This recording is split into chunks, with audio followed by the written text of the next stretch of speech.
গুরুত্বপূর্ণ খবরের দিকে আমাদের নজর রাখতেই হচ্ছে। রাজ্য সরকারকে জাতীয় মানবাধিকার কমিশনের নোটিশ। আমাদের সঙ্গে রয়েছেন সিনিয়র এডিটর ময়ূক রঞ্জন ঘোষ, রয়েছেন এই মুহূর্তে আমাদের সঙ্গে টেলিফোন লাইনে। ময়ূক, এই বিষয়ে আর কি কি তথ্য রয়েছে তোমার কাছে?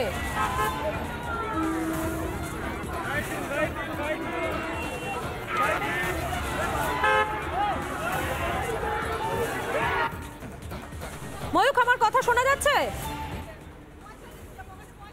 দেখো, এই মুহূর্তে যে খবর আমরা ব্রেক করছি এই মুহূর্তে মধুকল্পিতা, সেখানে অত্যন্ত গুরুত্বপূর্ণ যেটা তা হলো রাজ্য পুলিশের ডিজিকে এবং রাজ্য প্রশাসনকে রাজ্য মানবাধিকার কমিশন তারা নোটিশ ইস্যু করেছে একটি কমপ্লেনের ভিত্তিতে। যে কমপ্লেনটা রিপাবলিক বাংলার যে প্রতিনিধি সন্তু পান তার স্ত্রী, তিনি রাজ্য মানবাধিকার কমিশন জাতীয় মানবাধিকার কমিশন মাফ করবে জাতীয় মানবাধিকার কমিশনকে চিঠি লিখেছিলেন এবং বলেছিলেন তার স্বামীকে একেবারে ডিউটিতে থাকা অবস্থায় যেভাবে ঘিরে ধরা হয়, তাকে নিরস্ত্র অবস্থায় যেভাবে ছেঁচড়াতে উগ্রপন্থীদের মতো নিয়ে যাওয়া হয়, তাতে তার মানবাধিকার লঙ্ঘন হয়েছে একজন সাংবাদিক হিসেবে। এবং সুপ্রিম কোর্ট নির্দিষ্টভাবে বলে দিয়েছিল সংবাদ মাধ্যমের ভূমিকা কি। সংবাদ মাধ্যমের ক্যামেরা যখন অন থাকে, লাইভ যখন চলে, সেই সময় সংবাদ মাধ্যমের কর্মীকে এভাবে ছেঁচড়াতে অ্যারেস্ট করে নিয়ে যাওয়ার নজিরবিহীন। এবং তার পাশাপাশি তাকে ভয় দেখানো হয়েছে, তাকে বারবার থ্রেট করা হয়েছে, তার বয়ান বদল করতে চাপ দেওয়া হয়েছে এবং একাধিক অভিযোগ রয়েছে যেটা মানবাধিকার লঙ্ঘনের শামিল। ভারতের যে জাতীয় মানবাধিকার কমিশন রয়েছে NHRC, national human rights commission, তাদের পক্ষ থেকে অবিলম্বে নোটিশ ইস্যু করা হলো রাজ্য সরকারকে, রাজ্য প্রশাসনকে। সংবাদ মাধ্যমের কর্মীকে এভাবে ছেঁচড়াতে বা তাকে এভাবে তার কণ্ঠরোধ করবার যদি কোনো চেষ্টা হয়, তাতে অবিলম্বে তদন্ত শুরু করার একটি খবর আমরা এই মুহূর্তে পাচ্ছি। এবং তার পাশাপাশি নোটিশ দিতে বলা হয়েছে, পুরো পুঙ্খানুপুঙ্খ তদন্ত করতে বলা হয়েছে ডিআইজি ইনভেস্টিগেশন। তাকে দায়িত্ব দেওয়া হচ্ছে, তিনি যেন নিজের রিপোর্ট পেশ করেন এবং তার পাশাপাশি সমস্ত পুলিশ আধিকারিক যারা সন্দেশখালী পিএসএ ছিলেন তাদের থেকে যেন বয়ান রেকর্ড করা হয়।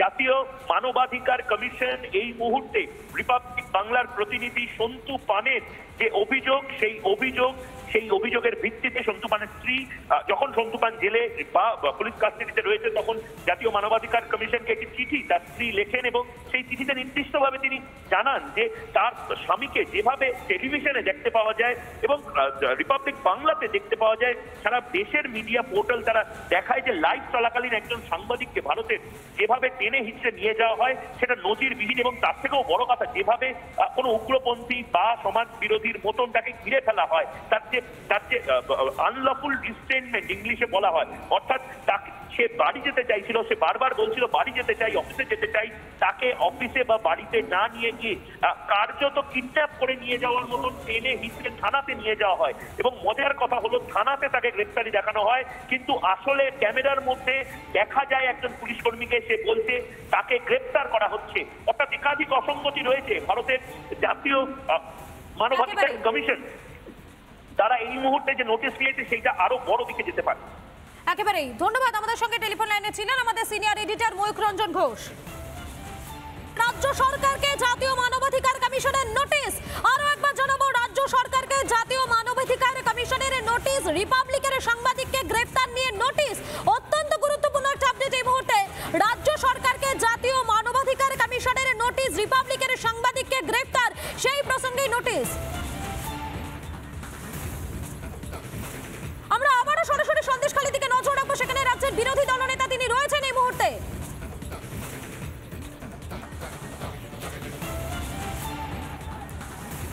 এই মুহূর্তে ছবিটা দেখুন সন্দেশখালীতে, সেখানে রাজ্যের বিরোধী দলনেতা তিনি পৌঁছে যান এবং তাকে কাছে পেয়ে মা বোনেরা তারা অভিযোগ করতে থাকেন।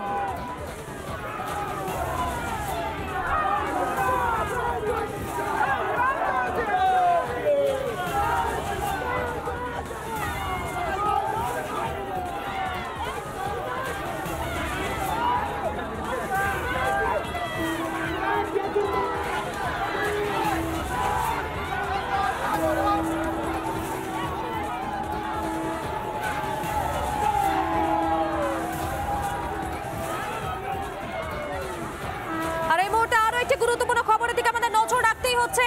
রাজ্য সরকারকে জাতীয় মানবাধিকার কমিশনের নোটিশ। আমাদের সঙ্গে রয়েছেন সিনিয়র এডিটর ময়ূক রঞ্জন ঘোষ, রয়েছেন এই মুহূর্তে আমাদের সঙ্গে টেলিফোন লাইনে। ময়ূক, এই বিষয়ে আর কি কি তথ্য রয়েছে তোমার কাছে?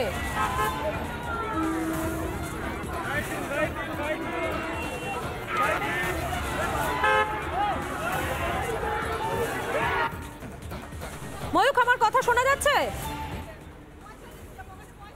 দেখো এই মুহূর্তে যে খবর আমরা ব্রেক করছি এই মুহূর্তে মধুকল্পিতা, সেখানে অত্যন্ত গুরুত্বপূর্ণ যেটা তা হলো রাজ্য পুলিশের ডিজিকে এবং রাজ্য প্রশাসনকে রাজ্য মানবাধিকার কমিশন তারা নোটিশ ইস্যু করেছে একটি কমপ্লেনের ভিত্তিতে। যে কমপ্লেনটা রিপাবলিক বাংলার যে প্রতিনিধি সন্তু পান তার স্ত্রী তিনি রাজ্য মানবাধিকার কমিশন জাতীয় মানবাধিকার কমিশনকে চিঠি লিখেছিলেন এবং বলেছিলেন তার স্বামীকে একেবারে ডিউটিতে থাকা অবস্থায় যেভাবে ঘিরে ধরা হয়, তাকে নিরস্ত্র অবস্থায় যেভাবে ছেঁচড়াতে উগ্রপন্থীদের মতো নিয়ে যাওয়া হয়, তাতে তার মানবাধিকার লঙ্ঘন হয়েছে একজন সাংবাদিক হিসেবে। এবং সুপ্রিম কোর্ট নির্দিষ্টভাবে বলে দিয়েছিল সংবাদ মাধ্যমের ভূমিকা কি।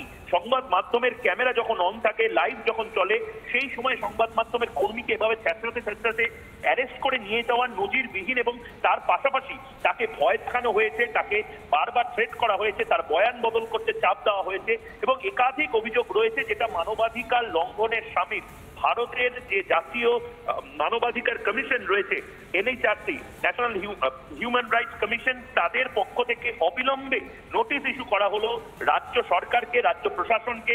সংবাদ মাধ্যমের কর্মীকে এভাবে ছেঁচড়াতে বা তাকে এভাবে তার কণ্ঠরোধ করবার যদি কোনো চেষ্টা হয় তাতে অবিলম্বে তদন্ত শুরু করার একটি খবর আমরা এই মুহূর্তে পাচ্ছি। এবং তার পাশাপাশি নোটিশ দিতে বলা হয়েছে, পুরো পুঙ্খানুপুঙ্খ তদন্ত করতে বলা হয়েছে ডিআইজি ইনভেস্টিগেশন। তাকে দায়িত্ব দেওয়া হচ্ছে, তিনি যেন নিজের রিপোর্ট পেশ করেন এবং তার পাশাপাশি সমস্ত পুলিশ আধিকারিক যারা সন্দেশখালী পিএসএ ছিলেন তাদের থেকে যেন বয়ান রেকর্ড করা হয়।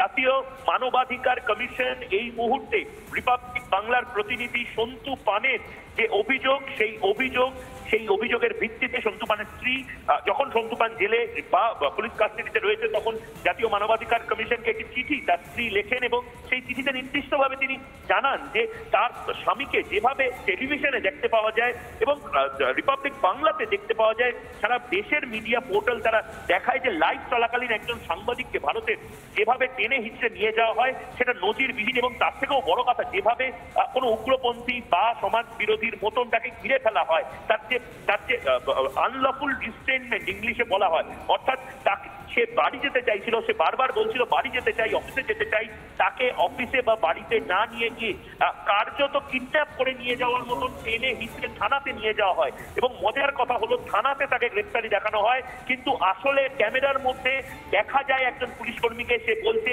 তাকে গ্রেফতার করা হচ্ছে। অর্থাৎ একাধিক অসঙ্গতি রয়েছে। ভারতের জাতীয় মানবাধিকার কমিশন তারা এই মুহূর্তে যে নোটিশ দিয়েছে সেইটা আরো বড় দিকে যেতে পারে।